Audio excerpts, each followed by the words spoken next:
ആദ്യഘട്ട നിയമസഭാ തെരഞ്ഞെടുപ്പ് നടന്ന ജാർഖണ്ഡിൽ 5 മണിവരെയുള്ള കണക്ക് പ്രകാരം 64.86% പോളിംഗ് രേഖപ്പെടുത്തി.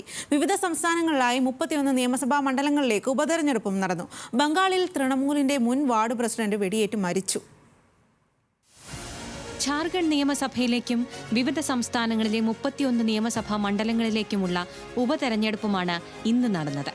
അവസാനം ലഭിച്ച വിവരമനുസരിച്ച് ജാർഖണ്ഡിൽ 64.86% മികച്ച പോളിംഗ് രേഖപ്പെടുത്തി. കഴിഞ്ഞ തവണത്തേക്കാൾ 1% കൂടുതലാണിത്. 81 അംഗ നിയമസഭയിൽ 43 സീറ്റുകളിലേക്കായിരുന്നു വോട്ടെടുപ്പ്. 683 സ്ഥാനാർത്ഥികൾ ഇവിടെ ജനവിധി തേടി. 6 പട്ടികജാതി മണ്ഡലങ്ങളും 20 പട്ടികവർഗ മണ്ഡലങ്ങളും ആദ്യഘട്ടത്തിൽ ജനഹിതം രേഖപ്പെടുത്തി.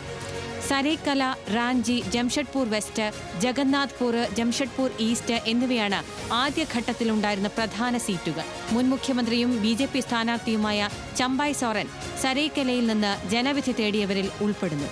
ജാർഖണ്ഡ് ഗവർണർ സന്തോഷ് കുമാർ ഗംഗ്വാർ, കേന്ദ്രമന്ത്രിമാരായ സഞ്ജയ് സേത്, അന്നപൂർണ ദേവി, ക്രിക്കറ്റ് താരം മഹേന്ദ്ര സിംഗ് ധോണി അടക്കമുള്ള പ്രമുഖർ ഇന്ന് സമ്മതിദാനാവകാശം വിനിയോഗിച്ചു. കേരളവും ബംഗാളും അടക്കം ഇന്ന് ഉപതെരഞ്ഞെടുപ്പ് നടന്നു. ബംഗാളിൽ 6 മണ്ഡലങ്ങളിലേക്ക് നടന്ന ഉപതെരഞ്ഞെടുപ്പിൽ 70% പോളിംഗ് രേഖപ്പെടുത്തി. ബംഗാളിലും രാജസ്ഥാനിലും അക്രമ സംഭവങ്ങൾ ഉണ്ടായി. നോർത്ത് പർഗാനാസിൽ മുൻ TMC വാർഡ് പ്രസിഡന്റിനെ ഒരു സംഘം വെടിവെച്ച് കൊന്നു.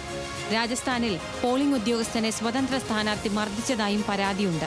കോൺഗ്രസ് വിമത സ്ഥാനാർത്ഥിയായ നരേഷ് മീനയാണ് ഉദ്യോഗസ്ഥനെ ആക്രമിച്ചത്. രാജസ്ഥാനിൽ 7 സീറ്റിലാണ് തെരഞ്ഞെടുപ്പ്. കർണാടകയിൽ വോട്ടെടുപ്പ് അവസാനിക്കുമ്പോൾ 61.48% പോളിംഗാണ് രേഖപ്പെടുത്തിയത്. National desk, news Malayalam.